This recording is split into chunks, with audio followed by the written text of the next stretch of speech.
పేరుకు అది మహాపుణ్యక్షేత్రం. మహారాష్ట్ర నుంచే కాదు దేశం నలుమూల నుంచి ఎంతోమంది భక్తులు నిత్యం దర్శించుకునేటటువంటి శైవక్షేత్రము మరియు దత్తక్షేత్రము. సో దత్తాత్రేయుడు అనగానే మనకందరికీ జనరల్గా కనిపించేది ఏంటంటే దత్తాత్రేయుడి యొక్క వెనకాల కామధేను ఉంటుంది, అలాగే శివుడి ఎదురుగుండా నంది ఉంటుంది. కాకపోతే పీఠికాపురాధీశ్వరి యొక్క సాక్షిగా ప్రతి నిత్యము అక్కడ ఎన్నో కామధేనువులను అయితే హత్య చేస్తున్నారు, ఎన్నో నందుల్ని నరికేస్తున్నారు. సో ప్రాణాలకు తెగించి అలాంటి కొన్ని దృశ్యాలని మాకు కొంతమంది D5 న్యూస్ ఛానల్కి అయితే పంపించారు. అది చూసినటువంటి మేము కూడా చాలా ఆశ్చర్యపోయాము, చాలా బాధకు గురయ్యాము. ఒకసారి ముందు మీరు ఆ విజువల్స్ ఒకసారి చూడండి.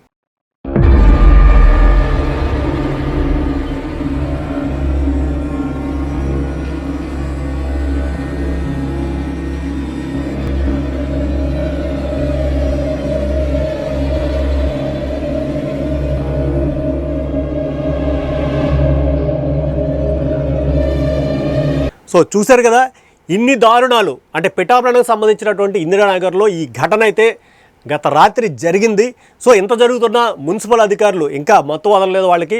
పోలీసులు కూడా మామూలు మత్తులో జోగుతున్నారు. ఈ విషయాలు తెలిసినా కూడా తెలియనట్టయితే నటిస్తున్నారు. ఒకవేళ ఎవరైనా హిందూ సంఘాల వాళ్ళు వెళ్ళి కంప్లైంట్ చేస్తే కనుక కంప్లైంట్ చేసిన తర్వాత పోలీసుల కన్నా ముందు ఎవరైతే ఈ బీఫ్ మోటా సభ్యులు ఎవరైతే ఉన్నారో వీళ్ళే వాళ్ళ ఇళ్ల మీదకి వెళ్ళి దాడులు చేయడము ఇలాంటివన్నీ జరుగుతున్నాయి. సో ఇన్ని జరిగినా కూడా కేసులు పెట్టినా కూడా వాళ్ళ మీద చర్యలు తీసుకోవడానికి అధికారులు సైతము అసలు ధైర్యం చూపించట్లేదు.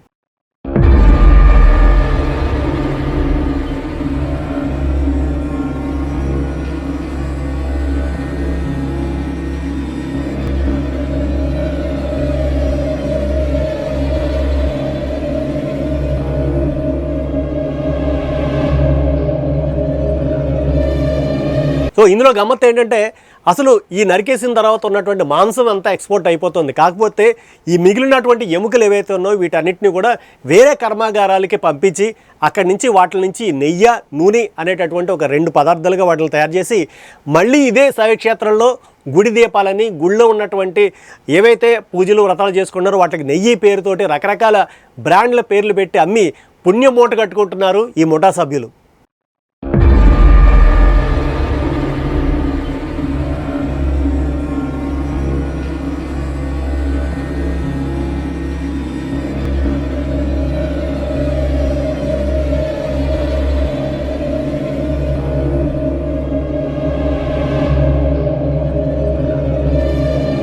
D5 ఛానల్ నుంచి మేము కోరుకునేటటువంటిది ఒకే ఒక్క అంశం ఏంటంటే పిఠాపురం ఎమ్మెల్యేగా అలాగే డిప్యూటీ సీఎంగా బాధ్యతలు స్వీకరించిన పవన్ కళ్యాణ్ గారు ఈ గోహత్యల మీద ఖచ్చితంగా స్పందించాలి, చర్యలు తీసుకోవాలి.